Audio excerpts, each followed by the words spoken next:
మాట ఇవ్వడమంటే అది ఒక వీలునామా రాసినట్టే. ప్రస్తుత రాజకీయాల్లో మాట ఇవ్వడం అందరూ చేస్తారు. ఆ మాట మీద నిలబడే వాళ్లు చాలా అరుదుగా ఉంటారు.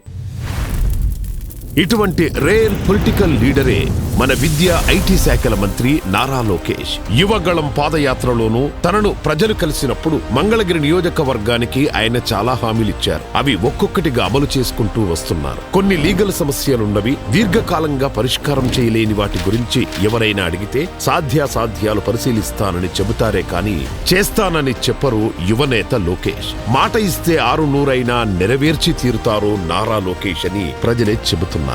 యువగళం తొలి 100 కిలోమీటర్లు పూర్తయిన సందర్భంగా పూతలపట్టు నియోజకవర్గం బంగారుపాళ్యం ప్రాంతంలో కిడ్నీ రోగులు ఎక్కువ మంది తమకు డయాలసిస్ సెంటర్ కావాలని కోరారు. అధికారంలోకి వచ్చిన వెంటనే డయాలసిస్ సెంటర్ ను ఏర్పాటు చేస్తానని హామీ ఇచ్చారు. కూటమి ప్రభుత్వం ఏర్పడిన వెంటనే డయాలసిస్ సెంటర్ ను ఏర్పాటు చేశారు.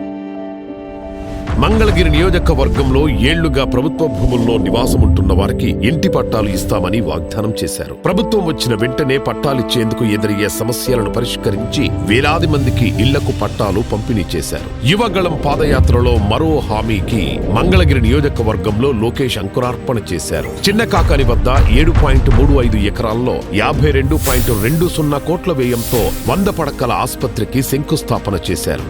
యువగళం పాదయాత్రలో నిరుద్యోగులకు 20 లక్షల ఉద్యోగాలు కల్పిస్తామని హామీ ఇచ్చారు. అధికారంలోకి వచ్చిన 5 ఏళ్లలో 20 లక్షల ప్రభుత్వ ప్రైవేటు ఉద్యోగాలు ఇవ్వడమే ధ్యేయమని చెప్పారు. ఎన్డీఏ ప్రభుత్వం అధికారంలోకి వచ్చిన వెంటనే ప్రఖ్యాత కంపెనీలను ఏపీకి రప్పించి లక్షల ఉద్యోగాల కల్పనకు మార్గం చేశారు. టీసీఎల్ 12,000 ఉద్యోగాలు, హెచ్సీఎల్ విస్తరణ, రిలయన్స్ సిబిజీ ప్లాంట్లు, లూలు మాల్, అశోక్ లేలాండ్ వంటివి కార్యకలాపాలు మొదలుపెట్టాయి.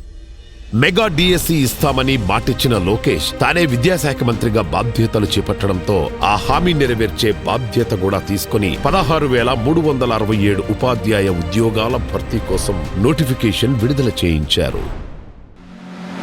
తన మంగళగిరి నియోజకవర్గంతో పాటు రాష్ట్ర వ్యాప్తంగా చేనేతల కష్టాలు చూసి చలించిపోయిన నారా లోకేష్ చేనేత కార్మికులకు ఉచిత విద్యుత్ అందిస్తామని హామీ ఇచ్చారు. ప్రభుత్వం ముందు తన హామీని ఉంచారు. ప్రభుత్వం చేనేత కార్మికుల ఇళ్లకు నెలకు 200 యూనిట్ల వరకు, పవర్ రూమ్లకు 500 యూనిట్ల వరకు ఉచిత విద్యుత్ అందించేందుకు ఉత్తర్వులు జారీ చేసింది.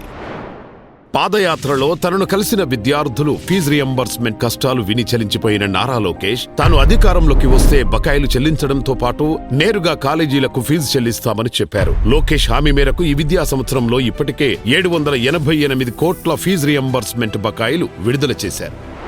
సర్టిఫికెట్ల కోసం కార్యాలయాల చుట్టూ తిరిగి అలసిపోయిన ఘటనలు లోకేష్ దృష్టికి తీసుకెళ్లారు విద్యార్థులు. యువగళం పాదయాత్రలో బటన్ నొక్కితే మీ వాట్సాప్ లోనే మీకు సర్టిఫికెట్లు అందేలా చేస్తానని భరోసా ఇచ్చారు. మాటిచ్చినట్టుగానే వాట్సాప్ గవర్నెన్స్ మన మిత్రుని తీసుకొచ్చి వాట్సాప్ లో హాయ్ అని పెడితే చాలు విద్యార్థులకు క్షణాల్లో సర్టిఫికెట్ పొందేలా చేశారు. 200కు పైగా పౌర సేవలను వాట్సాప్ గవర్నెన్స్ ద్వారా అందిస్తున్నారు.